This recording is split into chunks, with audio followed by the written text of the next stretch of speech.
Hello, my name is Elise Napier, and today I'll be presenting my oral presentation on Guatemala.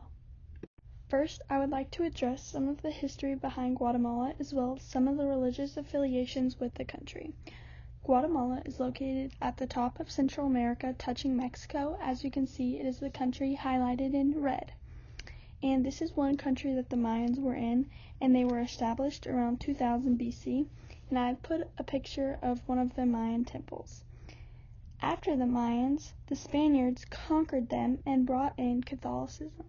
Now in Guatemala, the two religions that dominate are Christianity and Catholicism. As for the education and literacy rates in Guatemala, the rate is 81%. However, there is a gender inequality. 22% of women cannot read, while only 15% of men can't read.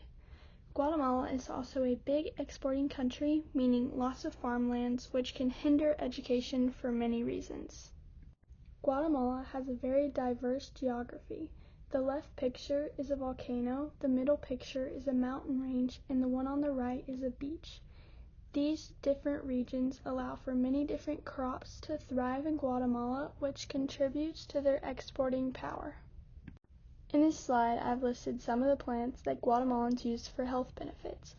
The first one corresponds to the first picture, while the fourth one corresponds to the second picture. Each of these plants have very different powers. Guatemala's communication style is very different than the United States. They use high context, meaning they use social cues to show emotions. They dislike conflicts because they do not want to argue. Some of Guatemala's common foods come from the Mayans. These include basics like corn, chilies, and beans. The most common meats used are chicken, beef, and pork, which I would consider core foods. One secondary food, fiambre, which is pictured, is served on All Saints' Day. Guatemalans' typical eating schedule is 3 times a day. A fun fact is when in someone's private home as a guest, it is common courtesy to eat everything that you are served.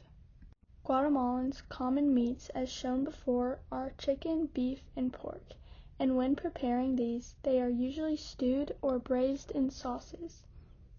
Wood stoves are another big part in preparation since they give foods the unique smoky flavor. 2 of Guatemala's traditional foods are tamales and fiambre.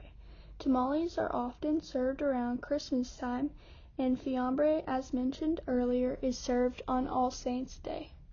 One historical food preservation method was from the Mayans. Archaeologists found these structures dug underground, and they prevented spoilage for a little bit. Like most cultures, it is respectful to bring a gift to the host of a meal and also to offer to host the next meal. Some things that are out of the ordinary include saying "enjoy your meal" before eating, standing when someone arrives at the table, and even some eat the food with their hands. Guatemala has the highest rate of stunting under 5 years old at 49%. This is due to many things, including inadequate diet, along with diseases like foodborne and waterborne illnesses. Going right along with that, diarrhea is one disease that can come from foodborne illnesses. Waterborne parasites are a big problem since water is not easy to clean in rural areas. One source of water is shown on the right. In Guatemala, malnutrition and overnutrition are both problems, even though they are conflicting. It can be easy to be undernourished since there are high poverty rates, and this can cause stunting in many children. Overconsumption is a problem with vitamin A, which can lead to serious things.